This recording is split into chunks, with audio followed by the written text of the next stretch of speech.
General Vornak Thul stared through the command ship's viewing portal as the human vessels approached. These primitives, barely a century into space travel, had somehow decimated half his fleet in less than a solar rotation. Absolutely ridiculous. The mighty Zentari Empire, conquerors of 17 systems, brought to their knees by hairless bipeds who still found flatulence amusing. Status report, Vornak barked, his 4 arms gripping the command console. Lieutenant Pexley approached with an unmistakable tremor in her lower mandibles. "Sir, we have lost contact with the entire Southern Battalion. The humans have deployed some sort of energy weapon that our shields can't detect until it's too late." "That's impossible," Vornak hissed, slamming a fist onto the console. Their technology was primitive just 2 cycles ago. They were launching rockets with controlled explosions for Xanthor's sake. "Perhaps we underestimated them, sir?" Pexley suggested, immediately regretting her words as Vornak's crimson eyes narrowed to slits. "Underestimated?" Vornak's voice dropped to a dangerous whisper that made everyone on the bridge flinch. "The Zentari do not underestimate. We calculate. We analyze. We conquer. That is our way." Commander Drell approached, his ceremonial armor clanking with each step. "General, the human flagship is hailing us. They are requesting a surrender." A heavy silence fell over the bridge. In 8,000 years of Zentari expansion, no general had ever surrendered. It was not in their genetic coding. It was not in their military doctrine. It was simply not done. "Put them through," Vornak finally said, straightening his massive frame. "Let's see these creatures who think they can demand anything from the Zentari Empire." The main screen flickered to life, and there stood a human. Just one. Female, Vornak guessed, though he still struggled with their dimorphism. She was small, remarkably so compared to his own 3-meter height. Her skin was a warm bronze tone, her hair pulled back in what his cultural briefing had called a ponytail. Most striking were her eyes, calm, almost amused. "General Vornak Thul," she said, her translator rendering her words in perfect Zentari, complete with the honorific inflections. "I'm Admiral Skylar Alvarez of the United Earth Defense Force. Your situation is, let's be frank here, pretty damn terrible." Vornak bristled.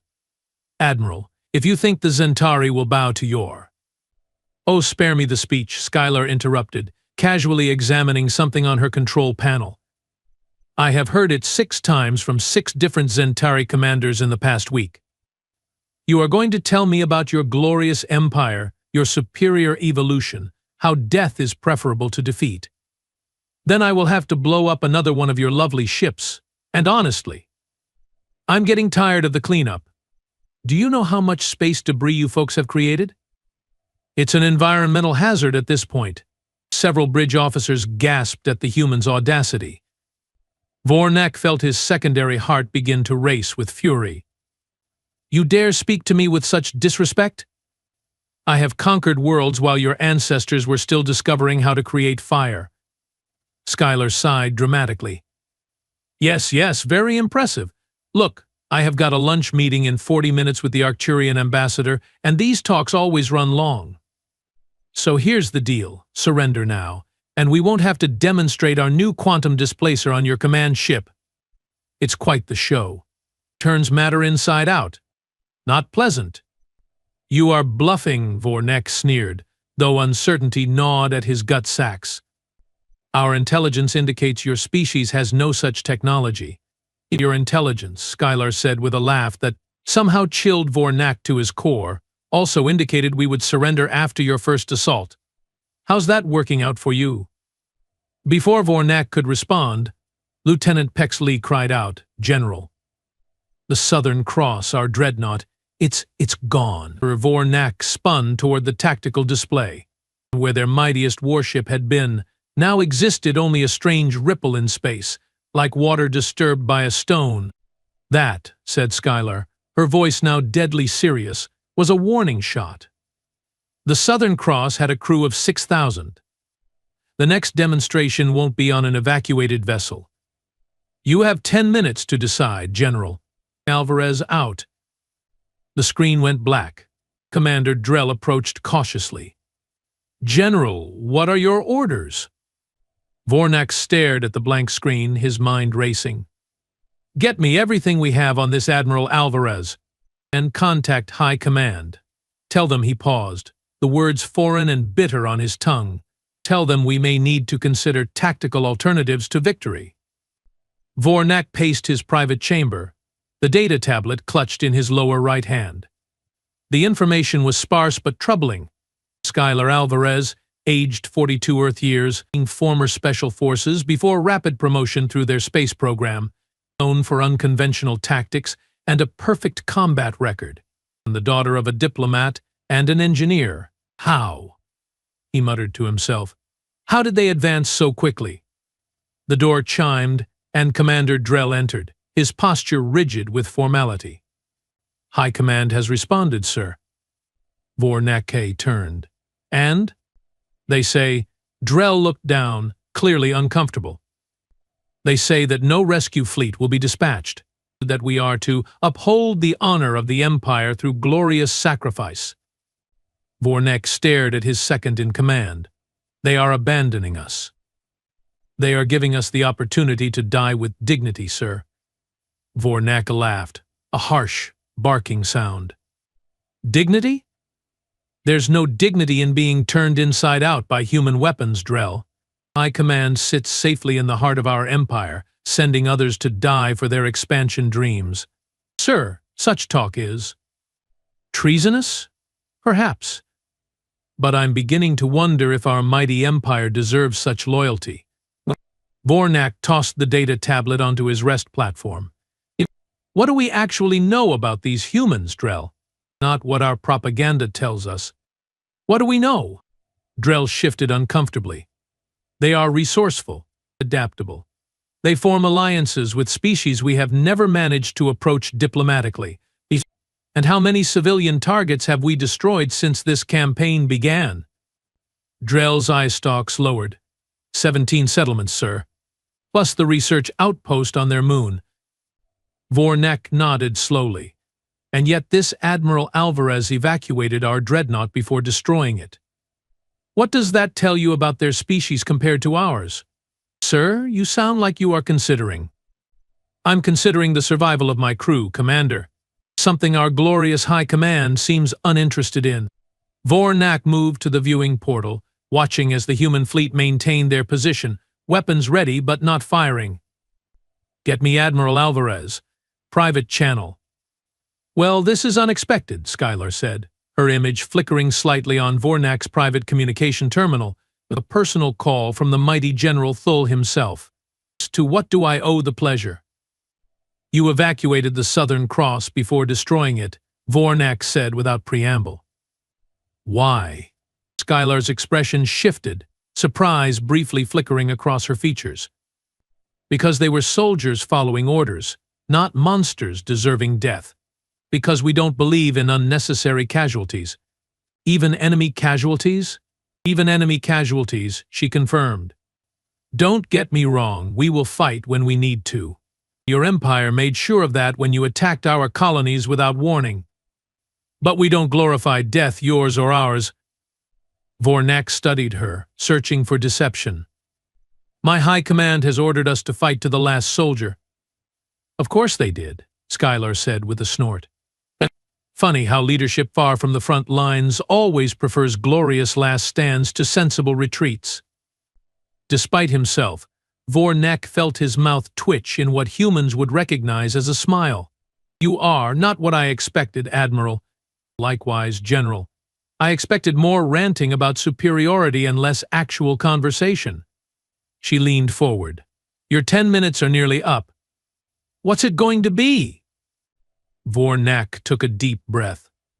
"If, and I stress if, I were to consider alternative outcomes to this conflict, what assurances would I have for my crew? Fair treatment under interstellar law. No experiments, no torture, dignified detention until diplomatic channels can establish terms. And for myself?" Skylar's expression hardened. "You personally ordered the bombardment of New Auckland. 15,000 civilians died. Vornek's shoulders slumped. I did. I followed orders without question, as I have been trained to do since hatching. That excuse didn't work at Nuremberg, and it won't work now. I don't know what Nuremberg is, but I understand your meaning. Vornek straightened his spine. What if I offered you something valuable in exchange? Intelligence on Zentari fleet movements, defense codes, biological weaknesses? Skylar's eyes narrowed. You'd betray your empire to save yourself? To save what remains of my crew, Vornek corrected. And perhaps to atone, in some small way, for New Auckland. A long silence stretched between them, two commanders from worlds apart, weighing options and consequences. I can't make that decision alone, Skylar finally said. But I can bring your offer to my superiors. In the meantime, as a show of good faith, power down your weapons systems. And if your superiors refuse my offer, if they demand I face execution for war crimes, Skylar's gaze was level, unflinching. Then at least you will die with the knowledge that you saved your crew. Isn't that worth more than dying for an empire that's already abandoned you?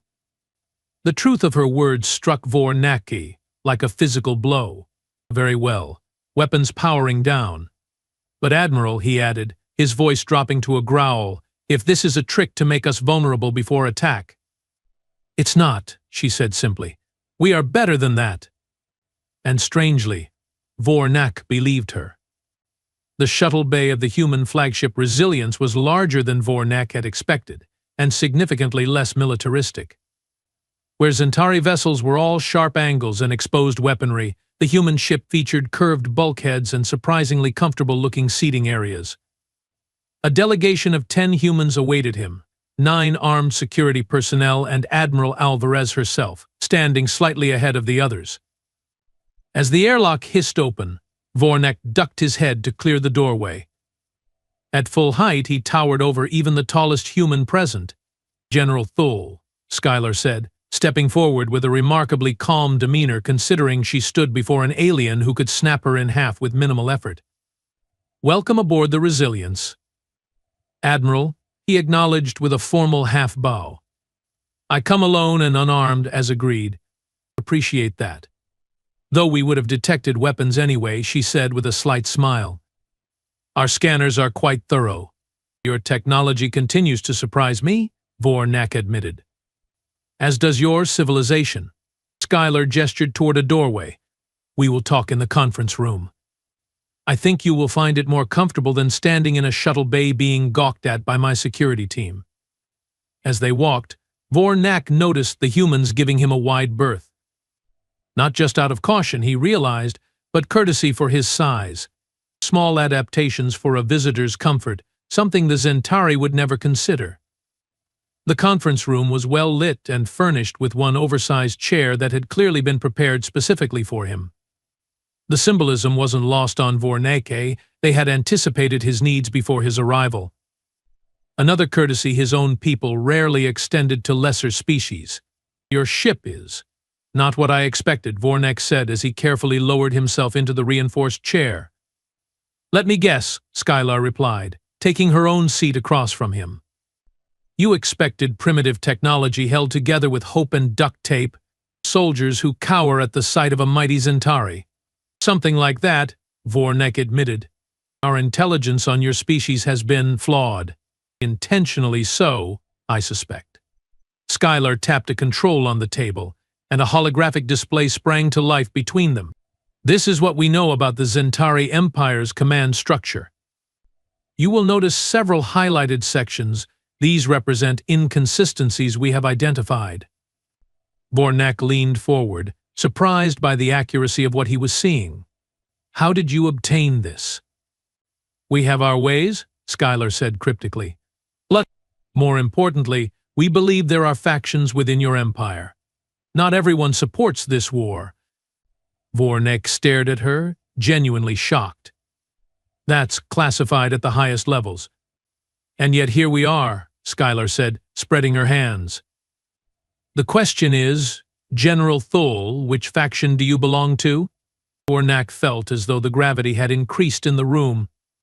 This human knew more than she should, more than any outsider could possibly know about the internal politics of the Zentari. For the first time, it occurred to him that the humans might have allies within his own species. "I belong to no faction," he said carefully. "I am a soldier who follows orders." "Until today," Skylar pointed out. "Today you chose to save your crew rather than follow orders." "That's a choice, General. A very human choice, some might say. Human. Coming from any Zentari, it would be an insult of the highest order. Yet from her, it sounded almost like a compliment. Perhaps, Vornak conceded, there are aspects of humanity worth reconsidering, like our supposedly primitive technology that just wiped out half your fleet? Like your choice to evacuate enemies before destroying their ship, Vornak countered. No Zentari commander would have done the same. Skylar's expression softened slightly. "We are not monsters, General. We don't want this war. We never did.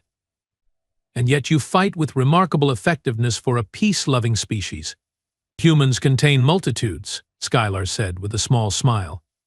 "We can love peace and excel at war. It's one of our more confusing traits." A chime sounded, and one of the security officers approached Skylar, whispering something in her ear. Her expression changed, becoming more guarded. "It seems I have news from my superiors regarding your offer," she said after the officer retreated. "They are interested. But they want more than just intelligence. They want a public surrender." Vornak's inner eyelids flickered in surprise. "Public?" Broadcast across all Zentari channels, Skylar confirmed. "They want your people to see a high-ranking general choose surrender over senseless death. That would be unprecedented. A disgrace by our standards. Or the beginning of change," Skylar suggested. "You said yourself there are factions. Perhaps some of your people need to see that there are alternatives to endless war." Vornak fell silent, weighing his options. A public surrender would mark him as a traitor to the Empire. His name would be struck from family records, his legacy one of shame. But his crew would live. "If I do this," he said slowly, "what guarantee do I have that your people won't simply execute me afterward? Make an example of me?" Skylar met his gaze steadily. "You have my word. And contrary to what your intelligence reports might say, humans take that very seriously. The word of one admiral. The word of the admiral who could have destroyed your command ship with all hands but didn't," she reminded him. "The admiral who's offering you a chance when many of my people would prefer simple retribution." Vornak studied her, this small being who commanded such power yet offered mercy. In that moment he understood why the humans had advanced so quickly, why they formed alliances where the Zentari created only subjects. Their strength came not from dominance but from connection, even with enemies. It was, he had to admit, a more evolved approach than his own species had managed in thousands of years of empire. "Very well," he said finally. "I will surrender. Publicly. But not just to save my crew." He looked around the conference room, at the technology and comfort that spoke of a civilization built for living, not just conquering. Perhaps it's time the Zentari learned a different way. The communications chamber aboard the Resilience hummed with tension. Technicians scurried about, making final adjustments to ensure the broadcast would penetrate all Zentari frequencies. Vornak stood before the transmitter, his proud frame now seeming somehow diminished despite his towering height. "Remember," Skylar said quietly, "speak from the heart. Your people value strength, but they are not stupid. They will recognize truth when they hear it." Vornak's upper lip curled in what might have been a smile. "Admiral, you assume the Zentari have hearts similar to yours." "Don't they?" she asked, raising an eyebrow. "Anatomically? No, we have 3 cardiovascular organs arranged in a triangular formation. Metaphorically?" He paused. "Perhaps more similar than our empire would care to admit." 30 seconds to broadcast, called out a technician. Signal primed to override Zentari military channels. Skylar stepped back, giving Vornak the space that ceremony demanded. For a military surrender, even an unprecedented one, there were protocols. The Admiral understood this instinctively, another surprising trait of these humans. "Broadcasting now," announced the communications officer. A red light blinked on. Billions of Zentari across 17 systems would now be watching, their regular propaganda broadcasts interrupted by this unprecedented transmission. Vornake felt his throat sack constrict with anxiety, an evolutionary response his ancestors had developed for confrontations with predators. How fitting, he thought grimly, that it would activate now. "I am General Vornak Thul of the 7th Expansion Fleet," he began, his voice steady despite his inner turmoil. "For 8,000 cycles, the Zentari Empire has conquered without question, expanded without pause, destroyed without hesitation. Today, that changes." He took a breath, aware of the historical gravity of his words. "Today I surrender my fleet to the human forces under Admiral Skylar Alvarez. I do so not from weakness, but from strength, the strength to recognize when continuation of battle serves no purpose but death. On worlds across Zentari space, citizens and soldiers alike would be frozen in shock. No general had ever surrendered in their history. The concept was nearly incomprehensible. The humans have demonstrated technology far beyond our intelligence estimates. They have shown tactical superiority in every engagement. But most significantly, Vornak's voice grew stronger. They have shown mercy where we would have shown none." He gestured to Skylar, who stepped into the frame beside him. "This human commander evacuated our dreadnought, the Southern Cross, before destroying it. 6,000 Zentari lives spared by an enemy we were told was savage and primitive. What does this tell us about the truth of what our high command has been feeding us?" Behind the camera, several human officers exchanged concerned glances. Vornak was going beyond a simple surrender. He was directly challenging the Zentari leadership. "To my crew, you have served with honor. Your lives will be spared in honorable detention.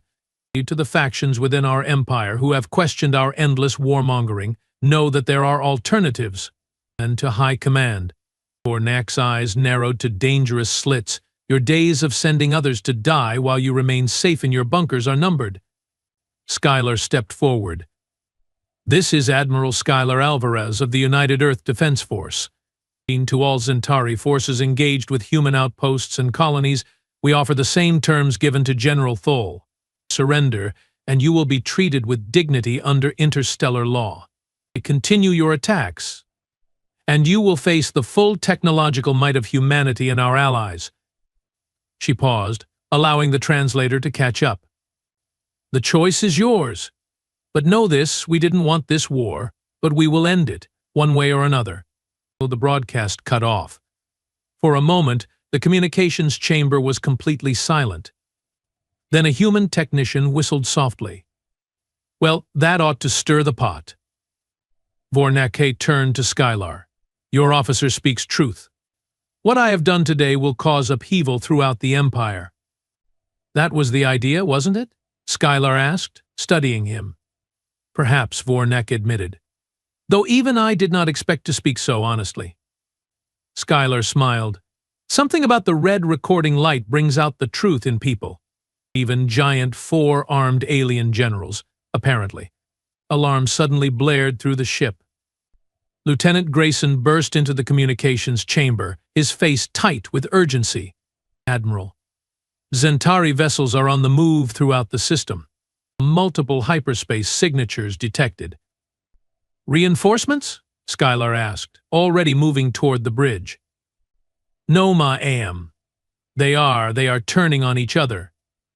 We are picking up Zentari to Zentari weapons fire across 3 quadrants." Vornak's eyes widened. "The factions. My surrender has triggered open conflict." Skylar spun to face him. "You knew this would happen?" "I suspected it might," he admitted. "Our empire has been fracturing from within for generations. The war against humanity was meant to unify us against a common enemy, a distraction from our internal divisions." "And you just blew that plan to hell," Skylar said, not sure whether to be impressed or horrified. "You have started a civil war." "I have started the inevitable," Vornak corrected. "Better it happen now, with humanity in a position of strength than after our empire gathered its full forces against you." They hurried to the bridge, where tactical displays showed the chaos unfolding across the system. Zentari warships firing on other Zentari vessels. Planetary defense systems activated against their own fleets. In communications traffic exploding with accusations and counter-accusations. "It's happening faster than I anticipated," Vornek murmured, watching the displays with a mixture of satisfaction and sorrow. The progressive faction must have been prepared to move at the first opportunity. "Progressive faction?" Skylar asked, surveying the tactical situation with the practiced eye of a veteran commander. "Those who believe the Empire should evolve beyond conquest. They have been silenced and marginalized for generations, but their numbers have grown, particularly among those who have had direct contact with species like yours." Captain Jerome Torres, Skylar's second-in-command, approached with a grim expression. "Admiral, we are receiving multiple surrender requests from Zentari vessels. They are identifying themselves as members of something called the Progressive Coalition, requesting our protection against loyalist forces." Skylar exchanged a look with Vornak. "This is moving very fast from surrender to alliance. History rarely gives warning before its pivotal moments," Admiral Vornak said gravely. "You face a choice now. Support those who would reform the Empire from within, or stand aside and allow the traditionalists to crush the rebellion." Skylar pinched the bridge of her nose, a gesture Vornak had come to recognize as a human sign of stress. "Captain Torres, deploy the fleet in defensive positions around the surrendered Zentari vessels. No offensive actions unless fired upon." She turned to Vornak. "I need to contact Earth Command immediately. This goes far beyond my authority." Of course, Vornak agreed. "But may I suggest haste? The Loyalists will not hesitate to eliminate any who surrender to humans. They would rather kill their own than allow such weakness to spread." 3 hours later, Skylar found Vornak in the observation lounge, staring out at the stars. Beyond the viewports, the battle continued to rage. Human vessels now formed protective barriers around dozens of surrendered Zentari ships, while Loyalist forces maintained distance, occasionally firing warning shots, but not yet committed to engaging Earth's forces directly. "Earth Command has made their decision," Skylar announced, dropping into a chair beside the general. "We are to provide sanctuary to all Zentari who surrender and request protection. A diplomatic corps is being dispatched to begin formal recognition of the— what are they calling themselves now?" "The Zentari Reformation," Vornak said quietly. "In a movement that has existed in shadows for longer than I have been alive." He turned to face her. "Your leaders are wise. This opportunity may not come again. They also want you to address the Progressive Coalition," Skylar added. "As the highest-ranking defector, your words carry weight." Vornak's laugh was bitter. "Defector? Yes, I suppose that's what I am now. Having second thoughts?" "No," he said firmly. "But 8,000 years of cultural conditioning does not disappear in a day, Admiral. In the history I was taught, defectors are the lowest form of life, lower than the species we conquer." "History is written by the victors," Skylar observed. "Maybe it's time for a new history to be written." "Oh, perhaps." Vornak gestured to the battle visible through the viewport. "But first, we must survive to write it." As if on cue, the ship shuddered violently. Red alert klaxons began blaring throughout the vessel. "Bridge to Admiral Alvarez," came Torres's voice over the comm system. "The Loyalist flagship has entered the system. It's the Emperor's personal dreadnought." Skylar and Vornak locked eyes, both recognizing the significance. "Emperor Krav Nar himself has come." Vornak breathed, genuine fear in his voice for the first time. "This is unprecedented. He never leaves the throne world." They rushed to the bridge, arriving just as the massive Zentari dreadnought came into visual range. The vessel dwarfed everything else in the battlefield, a planet-killer-class warship adorned with the golden symbols of Imperial authority. "Incoming transmission from the Imperial vessel," announced the communications officer. On screen, Skylar ordered, straightening her uniform. The view screen flickered to life, revealing not the expected visage of Emperor Kravnar, but a female Zentari with elaborate facial markings Vornak immediately recognized. Grand Strategist Mev Lin, he gasped. You serve the Emperor now? The Emperor is dead, Vornake, she replied coldly. Assassinated by loyalists when he expressed interest in your progressive ideas. I speak now for the Regency Council. Schuyler glanced at Vornak, who looked genuinely shocked. You are lying, he said. Kravnar would never. Times change, Mev Lin interrupted. Sometimes more rapidly than anticipated. Your little broadcast accelerated events that were already in motion. Understanding dawned on Vornak's face. You, he whispered. You are the leader of the Progressive Coalition. I was, she corrected. Now I represent the legitimate government of the Zentari Empire. The civil war you ignited has already spread to 12 systems, Vornak. The palace fell within an hour of your transmission. Schuyler stepped forward. Grand Strategist, I'm Admiral Schuyler Alvarez of Earth. Am I to understand that there's been a change in Zentari leadership? Mev Lin's attention shifted to the human. Indeed, Admiral. The warmongers have been removed from power. The Regency Council now controls the Empire, and we seek immediate cessation of hostilities with Earth and its colonies. Just like that? Schuyler asked skeptically. No, not just like that, Mev Lin said, her translator capturing her sarcasm perfectly. Through careful planning, strategic positioning of progressive officers, and decades of building a resistance. Your conflict with our empire provided the opportunity we needed. Vornak's surrender was the signal our people were waiting for. Vornak stared at her in disbelief. You used me. We elevated you, she corrected. Your name will be recorded in history as the catalyst for the Zentari Reformation. Not bad for a military officer with no political aspirations. Schuyler raised a hand, bringing the conversation back to immediate concerns. What are your intentions now, Grand Strategist? We have several dozen Zentari vessels under our protection. They will not be harmed, Mev Lin assured her. In fact, I would ask that you continue to protect them until we can secure all loyalist elements within our fleet. We consider it the first cooperative military action between our peoples. Vornak has stepped forward. And what of me, Mev Lin? Am I to be executed as a traitor or celebrated as a hero? Both seem equally uncomfortable. For the first time, Mev Lin's stern expression softened slightly. Neither, old friend. You are to be our first ambassador to Earth. Better to bridge our worlds than the general who knelt before a human? 6 months later, Vornak stood beside Schuyler on the observation deck of the newly constructed Zentari human diplomatic station orbiting neutral space. Below them, delegations from both worlds worked on the final details of a historic peace treaty. You have adapted well to diplomatic life, Schuyler observed, noting the civilian robes that had replaced his military armor. I detest it, Vornak grumbled.